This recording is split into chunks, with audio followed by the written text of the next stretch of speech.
Hey guys, it's almost time to put the 383 into the C10. But first, I need to install the Flexplate, the high torque mini starter, and the transmission. In this video, I'll cover the Flexplate installation. It's straightforward, but there are steps you must do for safe operation. So stick around.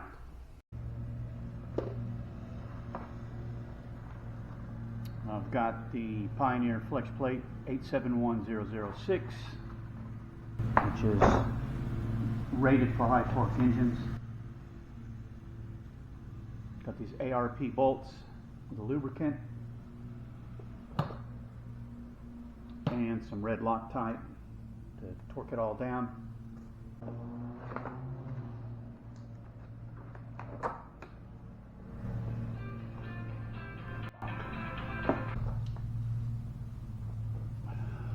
Go ahead and put some lubricant under the bolt heads and leave some room for the Loctite at the tips of the bolts. Put a little, don't get too generous. I'm putting a little bit around the edge of the crank here to make it easier to get the Flexplate on. It was a little tight when I was trying to dry fit it. Make sure the screw bosses on the Flexplate are facing towards you or facing towards the transmission. And also notice that there is an alignment pin on my crankshaft to make sure that you put the Flexplate on the right way. Using that pin, there's only one way to do it correctly. I'm going to speed through the excitement of putting on the red Loctite on each of the threads here. Just make sure you get enough on there and get them in. And you'll probably want to secure them quickly. Don't leave and go have lunch or something like that. Could be a problem when you get back.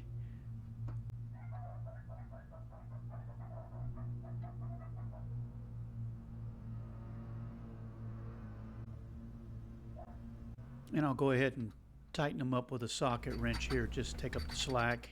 I'm going around in a circle just to make sure it's balanced. I'm going to get it snug before I start torquing it down.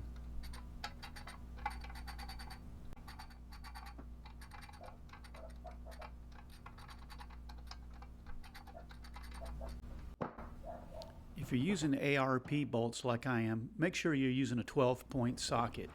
I started with a 6-point and it slips off pretty easy once you get some torque onto the bolts. Tighten the bolts in a cross pattern and incrementally increase your torque settings. In my case, I did 30, 60, 80, and then finally 85. I'm just showing the final torque setting. Hanging from my engine hoist and balancing on a floor jack isn't the most stable way to torque. It takes a good bit of effort to get to 85 foot-pounds, so you definitely need some help or some other way to secure the flywheel. So in my case, my wife helped put resistance on the crank. Some final cleanup and then marking so that I recall that I torqued down the bolts. And then I'm all done. Time to move on to the starter. Thanks for watching.